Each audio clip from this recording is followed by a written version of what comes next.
sama-sama sedang bersemangat ya. Walaupun kemarin memang timnya Venezia kalah di Serie A lawan Inter Milan, tapi kalahnya tipis 1-0 dan Jai tampil impresif. Bahkan dia mendapatkan angka tertinggi dalam timnya, urutan kedua ya, 7,0 ya yang diberikan untuk rating dia saat bertanding melawan Inter Milan. Nah Jai Ises kita kembali. Itu sekarang gembira karena ban kapten kembali ke dia.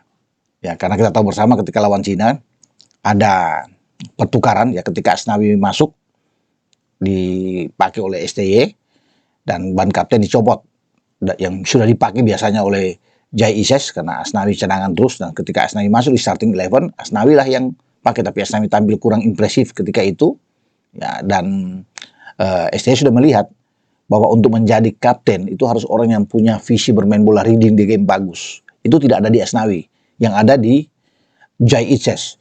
Dia sebagai leader bagus sekali ya, ketenangan dia, kontrol bola yang sangat bagus, passing dari Jai Ises itu memang berkelas sekali. Kita bisa lihat bola-bola udara juga dia unggul, intercept dia sangat baik, tackling dia itu bersih. Jadi ini memang wajar kalau dia menjadi kapten kesebelasan, dan STY sebenarnya sudah oke memberikan kesempatan, tapi ketika Asnawi masuk ke Asnawi lagi ya, saya pikir sudah waktunya ya bahwa kapten itu tidak boleh berubah-ubah. Ya kalau sudah ke Jai dan dia paling cocok ya. Ini pemain yang bagus yang pasti akan bermain di jantung pertahanan tim Indonesia. Kecuali Jai misalnya bermasalah ya. Dia tidak bisa bermain dengan akumulasi kartu atau mengalami cedera ya oke. Baru ada alternatif lain untuk bisa memilih kapten. Siapapun dia yang ditunjuk. Tapi saya pikir kalau itu bagi STY harus menunjuk orang-orang yang tepat untuk menjadi kapten kesebelasan. Jadi nggak sembarangan untuk memakai ban kapten, karena dia yang selalu bisa berkomunikasi dengan seluruh tim, kemudian dengan wasit, keputusan wasit di lapangan, selalu kaptennya akan maju.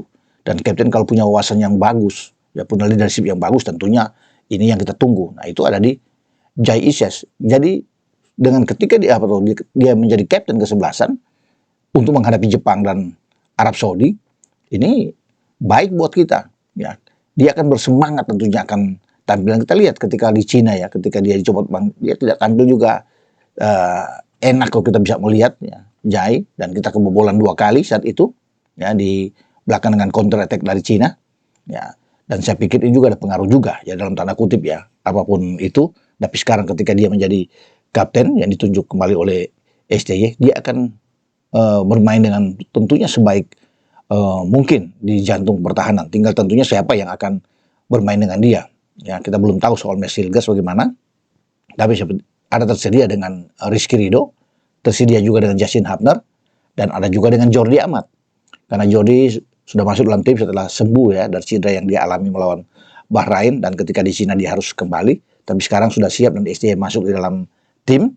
Jadi saya pikir Jai tinggal melihat kondisi terakhir siapa yang akan menjadi pasangan dia ketika STY itu coba bermain dengan ya tetap dengan kondisi 3-4-3 lah. Kecuali ada perubahan misalnya dengan langsung 5 back, 5-4-1 menghadapi Jepang.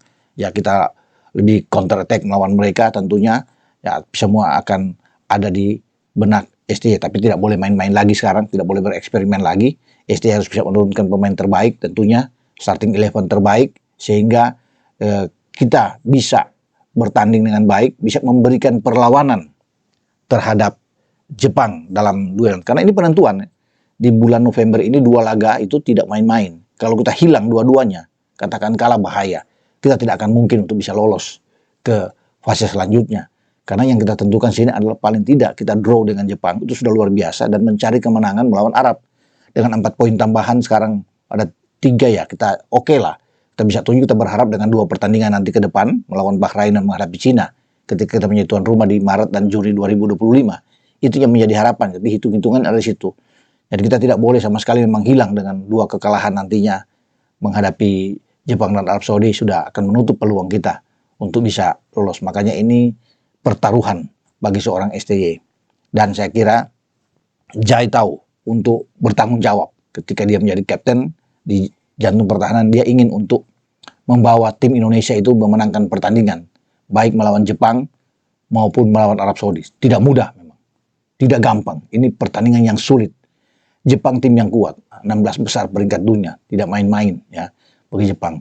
19 pemain yang bermain di daratan Eropa, tentunya mereka sangat kuat. Tapi dalam sepak bola tidak ada yang tidak mungkin ya. Jai juga sangat bersemangat ya, dia mengatakan bahwa mereka bisa melakukan yang terbaik dengan tim Indonesia ketika bermain di hadapan publik ya di GBK, tentunya menunggu dukungan yang kuat dari para supporter timnas Indonesia agar ya, timnas kita bermain dengan sangat baik tentunya untuk memberikan perlawanan terhadap Jepang. Ya kalau kita di Piala Asia kemarin kalah 3-1 dengan 1 gol bunuh diri dan 1 penalti dan hanya 1 gol yang murni dari Jepang ya, dengan tanpa Jai waktu itu, tanpa Calvin Verdong, tanpa Martin Paes, tanpa Tom Hai, juga tanpa Ragnar Oratmangun, ya, tanpa Mesilges dan Eliano, ya kita sekarang sudah ada mereka semua. Kalau mereka semua bermain, ya ini luar biasa. Dan Jepang pasti akan berhitung menghadapi kita. Jadi saya pikir ini info buat teman-teman terbaik bahwa ban kapten sudah kembali ke Jai. Semoga Jai lebih termotivasi ya dengan kapten kesebelasan yang ada di tangannya untuk diikat di sini. Jadi luar biasa buat kita, dan doa dari masyarakat Indonesia menyertai perjuangan tim Indonesia untuk menghadapi 2 pertandingan krusial Jepang dan Arab Saudi pada November ini. Dengan saya Bung Ropan berbicara, ciao.